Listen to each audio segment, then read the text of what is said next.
اعوذ باللہ من الشیطان الرجیم بسم اللہ الرحمن الرحیم نحمدہ ونصلی علی رسولہ الکریم۔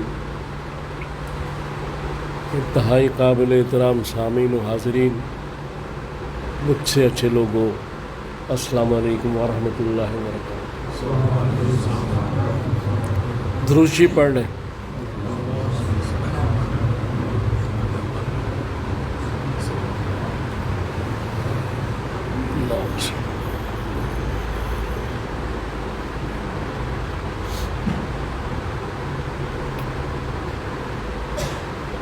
پریشانی ایک ایسی چیز ہے کہ کائنات کے ہر انسان پر آتی ہے جب سے دنیا بنی، یعنی انسان کا اور پریشانی کا چولی دامن کا ساتھ ہے۔ اور یہ جو پریشانیاں ہیں ان کو تو روکا نہیں جا سکتا، لیکن ان کا توڑ کیا جا سکتا ہے۔ آج ساری دنیا میں پریشانیاں بڑھتی جا رہی ہیں، کوئی بھی کسی مذہب کا آدمی ہو، دین کا ہو، پریشانیوں میں مبتلا ہے۔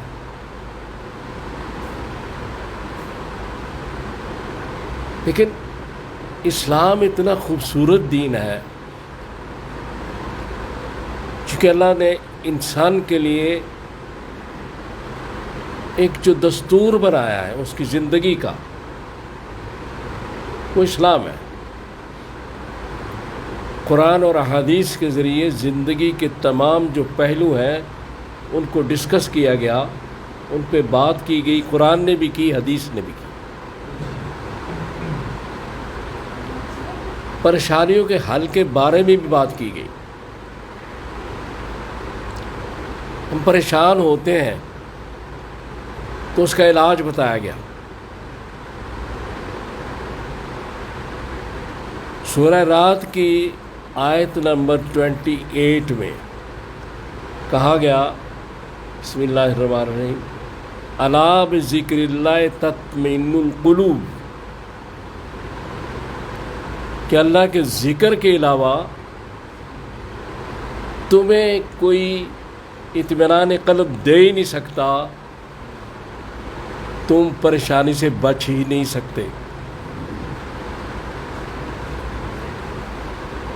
لہذا رسول اللہ صلی اللہ علیہ وآلہ وسلم کا یہ معمول تھا کہ جب بھی کوئی پریشانی آتی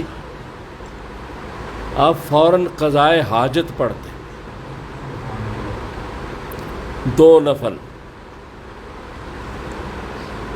یہ میں ابھی بعد میں تھوڑا سا اس کو بیان کروں گا۔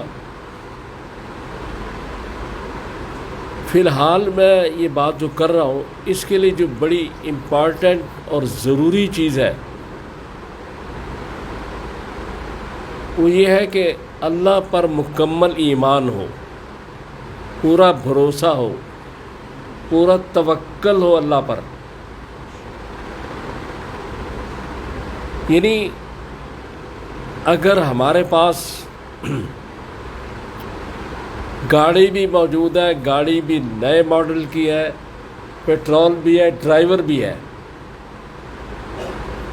پیٹرول تو خیر بہت مہنگا ہو گیا، بہرحال ہے تو صحیح،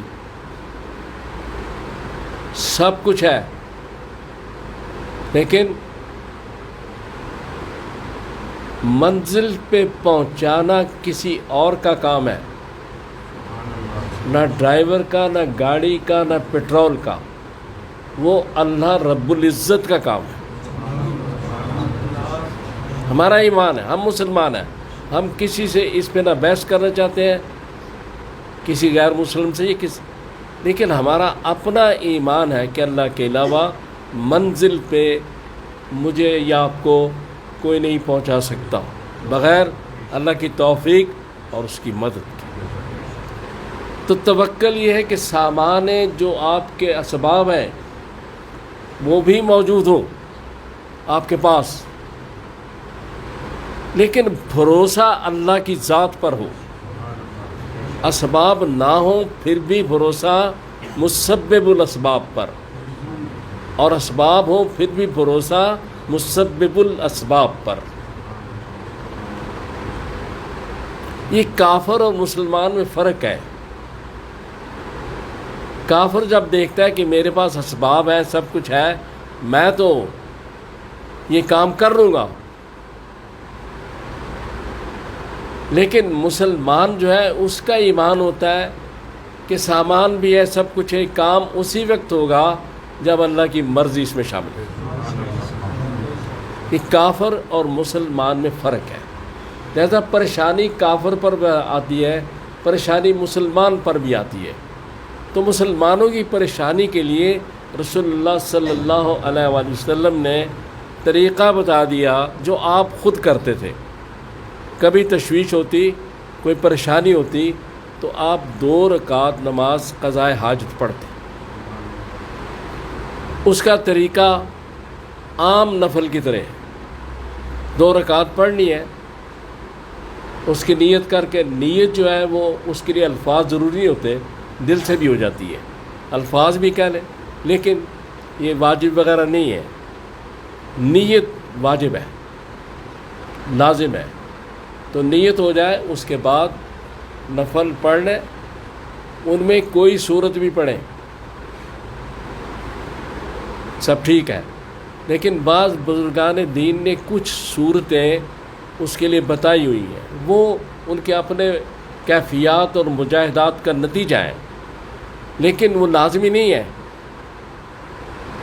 جو بھی صورت آپ پڑھنا چاہیں سورہ فاتحہ کے بعد، وہ پڑھ کے 2 نفل پڑھ لیں، اس کے بعد سلام پھیر کے جو رسول اللہ صلی اللہ علیہ وسلم طریقہ بتایا ہے کہ اللہ کی تعریف کریں، اس کی حمد و ثنا کریں، پھر رسول اللہ صلی اللہ علیہ وسلم پہ درود شریف بھیجیں۔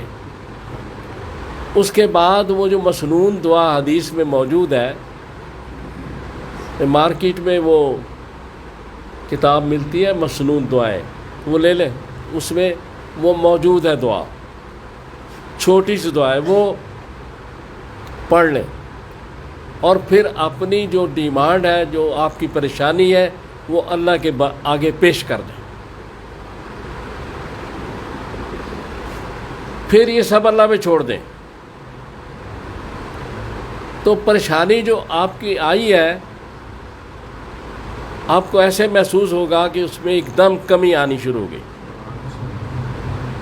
میں اپنے تجربے کی بات کر رہا ہوں، کمی آ جاتی ہے۔ تو پریشانی کا آنا یہ نہیں کہ کسی نیک آدمی پہ پریشانی نہیں آئے گی تو ساری پریشانیاں گناہ گاروں پہ آئیں گی، یا ساری پریشانیاں نیک آدمی، نہیں، پریشانی سب پہ آتی جاتی، دکھ، رنج، غم، یہ حصہ ہے زندگی کا، لیکن اگر آپ اتباع رسول میں چلیں گے تو چیزیں آسان ہو جائیں گی۔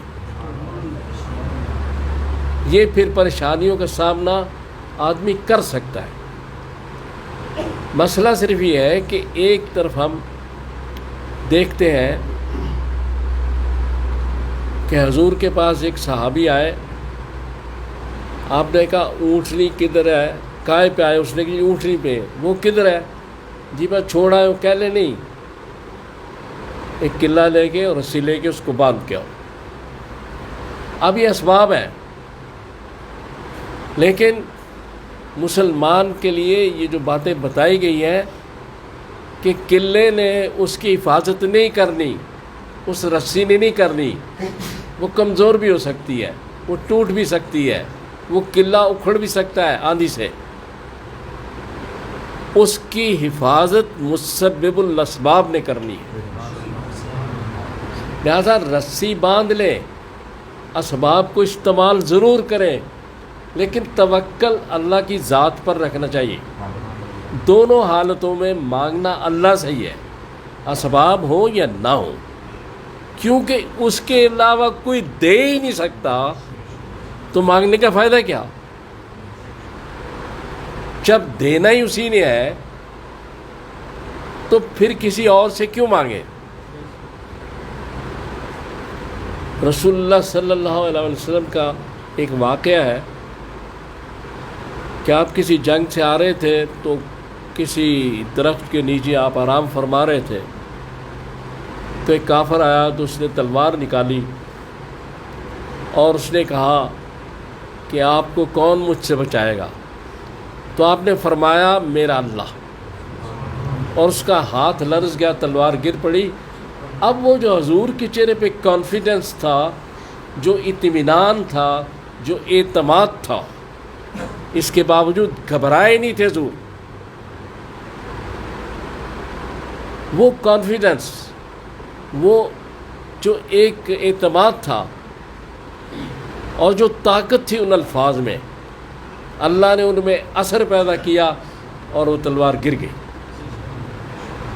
تو چیز یہ ہے کہ دوائی لینا ضروری ہے، میڈیسن لیں، ڈاکٹر کے پاس جائیں، علاج کرائیں، اسباب استعمال کریں، لیکن ایک بات ہم مسلمانوں کو یاد رکھنی چاہیے کہ اس میں تاثیر، اس میں شفا صرف ایک ہی ذات پیدا کر سکتی ہے، اور وہ اللہ ہے۔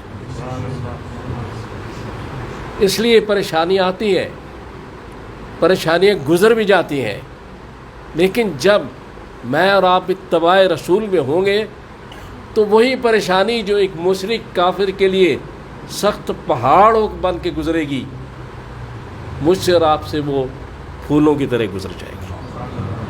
تو اللہ سے دعا کریں کہ اللہ تعالیٰ مجھے اور آپ کو توفیق دے کہ میں نے جو باتیں کی ہیں ہم ان پہ عمل کر سکیں۔ صلی اللہ تعالیٰ علی خیر خلقی محمد وعلی و اصحابہ اجمعین برحمتک یا ارحم الراحمین۔